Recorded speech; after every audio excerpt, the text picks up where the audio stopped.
todo mundo, né, claro, já está olhando para 2026, entrarmos na questão de 2026, na primeira pergunta, e aí é uma pesquisa estimulada, e o Murilo Hidalgo fez questão de esclarecer, e é muito importante, porque está o nome Jair Bolsonaro. Assim, ele fez, relembrando a todos, que no Brasil a gente esquece o que ocorreu ontem, quanto mais há 4, 5, 6 anos atrás, que o Lula estava presente na pesquisa de 2018 e acabou, por razões já conhecidas, não sendo candidato.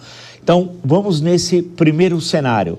O Jair Bolsonaro tem, na pesquisa estimulada, 37,2%. Pesquisa estimulada é quando você é diferente da espontânea, né? A espontânea você pergunta, a estimulada, e a pessoa fala o que quiser. A estimulada se apresenta quais são os candidatos, só para esclarecer a quem nos acompanha. Bolsonaro, 37,2%, vocês estão acompanhando os números. Lula, 32,8%, então temos uma diferença de quase 5 pontos. Ciro Gomes, que hoje pode ser que se filie até o PSDB, que é uma surpresa dos últimos dias, né? Essa possibilidade, 10,3%.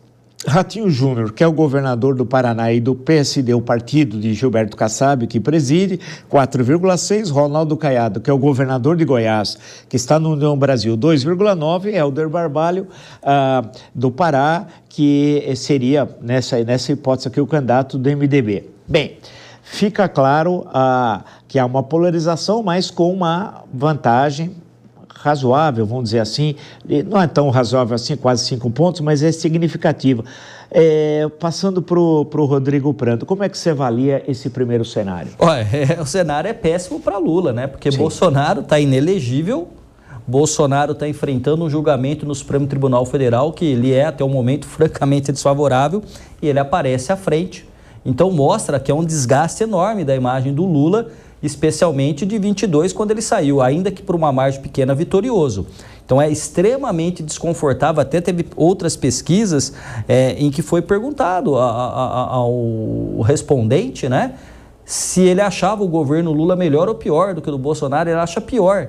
Então o Bolsonaro teve uma pandemia com 700 mil mortes e as pessoas acham o governo Lula pior. Então, para mim, é um cenário desfavorável, mas o Murilo lançou uma coisa importante: tem tempo.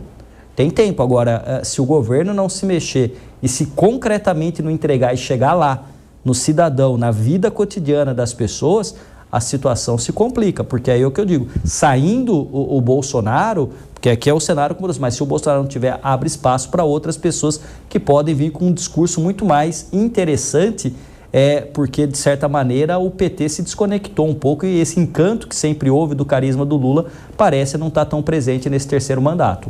É por aí, Murilo? É por aí. E eu não tenho dúvida em dizer que o Bolsonaro, depois das eleições que ele se elegeu em 18, é o melhor momento político dele. Você vê que coisa. Mas como explicar? Aí eu passo para você, Murilo. E o que o Prando colocou. Quando a gente fala o melhor momento político, no meio de o processo, réu condenado réu acusado de 5 crimes, dos quais, se somar todas as penas máximas, dá mais de 30 anos de prisão, em que cada dia aparecem situações que vinculam ao golpe de Estado, ou suposto, alguns gostam de falar suposto golpe de Estado de 8 de janeiro de 2023, em que a sua equipe que cercou sempre tem acusações de ações muito graves. Mesmo nessa situação extremamente desconfortável em termos de comunicação, de fala, ainda está à frente? Professor, eu explico isso se a gente analisar 4 anos atrás. O Lula estava detido em Curitiba e pontuava na frente. Antes de ser absolvido ou não, sim, você entendeu? Com todas as acusações também, estava à frente, certo? Então, uma coisa eu acho que não tem muito a ver com a outra. Eu acho que tem a ver, nesse momento, como tinha no passado, a raiva ao atual governo.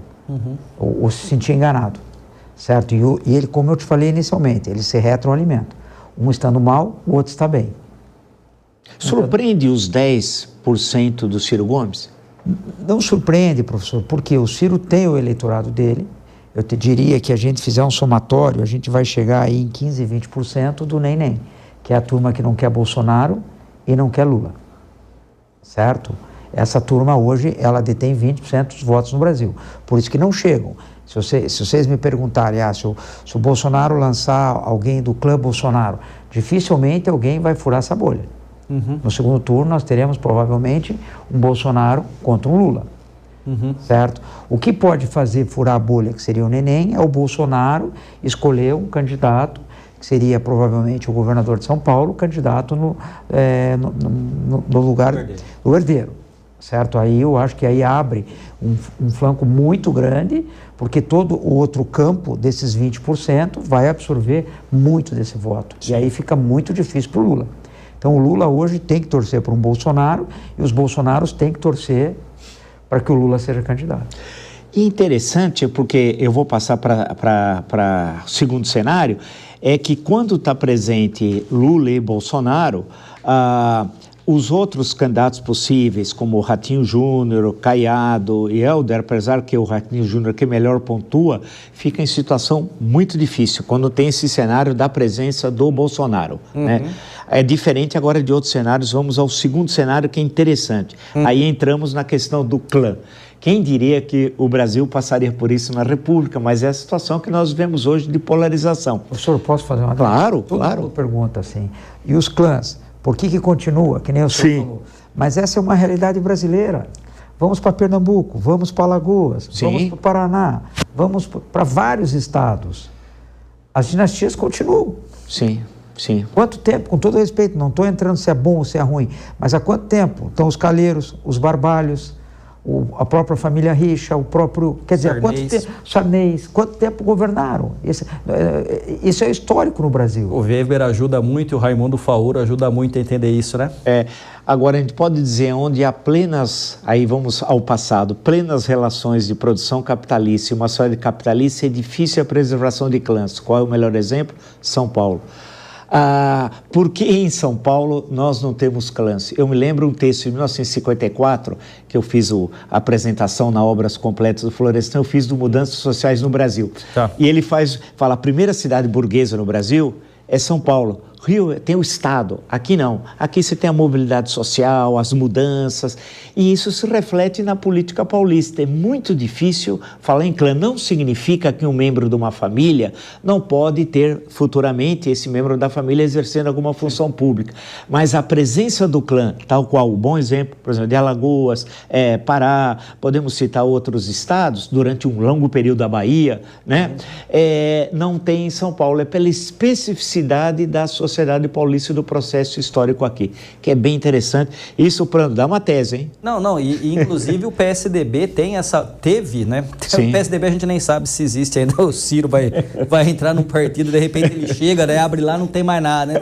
Eu vim me filiar, o quê? Não tem mais nada, mas vamos lá. Não, dá uma discussão boa e o Florestan, o Fernando Henrique, quando traz a questão do imigrante, né, do desenvolvimento capitalista de São Paulo, mostra a questão da vitalidade da sociedade e do mercado, diferente das regiões do Brasil mais pobres, em que depende essencialmente da assistência estatal. E isso se refletiu em PSDB e PT, e agora a gente não sabe como fica, porque lá onde a força do Bolsa Família e de outras ações estatais continua, mas o Lula tem perdido terreno lá. Então é interessantíssima essa discussão dos clãs, né? E o Raimundo Faoro... Sim, os donos do poder é fundamental Weber, que vocês leiam aí.